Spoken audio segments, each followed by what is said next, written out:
어제 이어서 진행되는 이야기입니다. 설명드린 것처럼 표적은 기적 자체를 뜻하는 것이 아니라요, 무언가를 가르치는 도구로서 표징, 표적이라고 따로 쓰여지는 것을 우리는 지난 시간에 나눴습니다.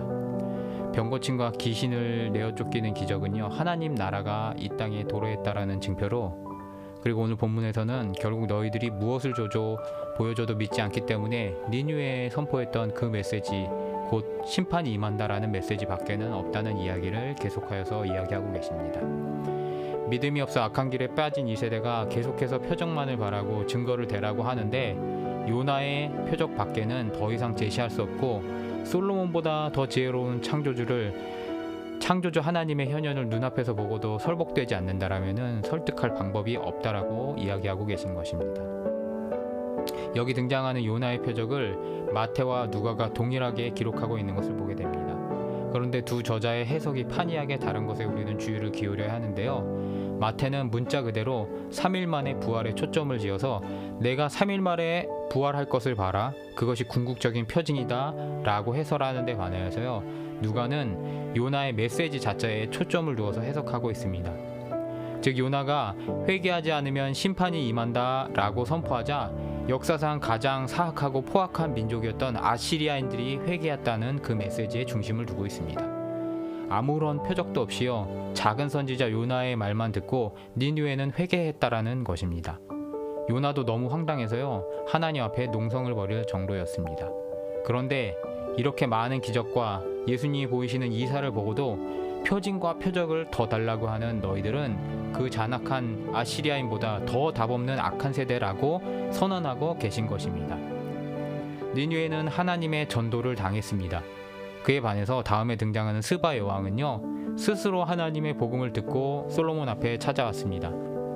그런데 일개의 인간 중에 지혜가 뛰어날 뿐인 솔로몬에게 복음을 구하려 여왕이 찾아온 데 반하여서 그보다 더 뛰어나시고 죽은 자와 병든 자를 살리시고 하나님 나라의 성취의 복음을 들려주시는 예수님을 앞에 보고도 믿지 않는 너희들은 악한 세대라는 것이 오늘 메시지의 주제입니다.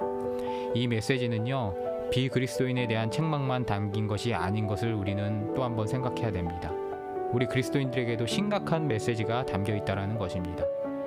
혹시 여러분 중에도 스바의 여왕처럼 복음을 찾아왔지만 스바의 여왕에 다다르지 않은, 교회만 왔다 갔다 하는데 아직도 마음속에 예수님에 대한 인격적인 만남을 들여놓지 못한 그런 분들이 있지 않으십니까?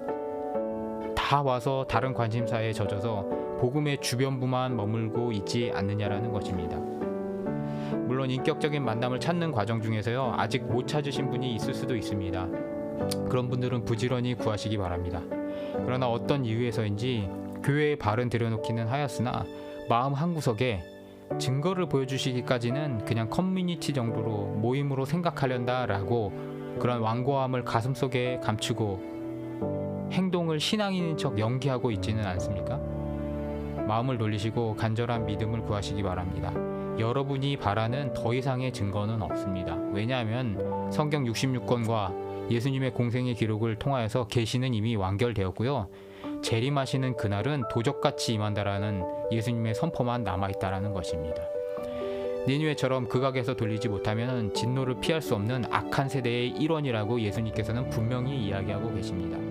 그리고 더 무서운 것은요, 마지막 백보자 심판대 앞에서 이 니느웨 백성과 남방의 시바 여왕이 우리도 믿은 것을 너희는 믿지 못하였느냐 라고 검사로서 등장하여서 믿음 없는 악한 세대를 고소할 것이라고 예수님은 이야기하고 계시다라는 것입니다.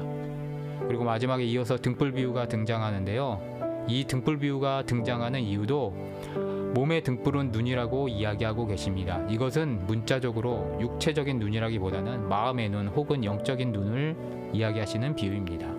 육체의 눈이 밝지 못하면은 당장은 성한 몸이랄지라도 장차는 온몸이 여러 가구에 이리저리 치이고 찢어질 것을, 그래서 성한 곳이 없을 것을 우리는 알고 있습니다.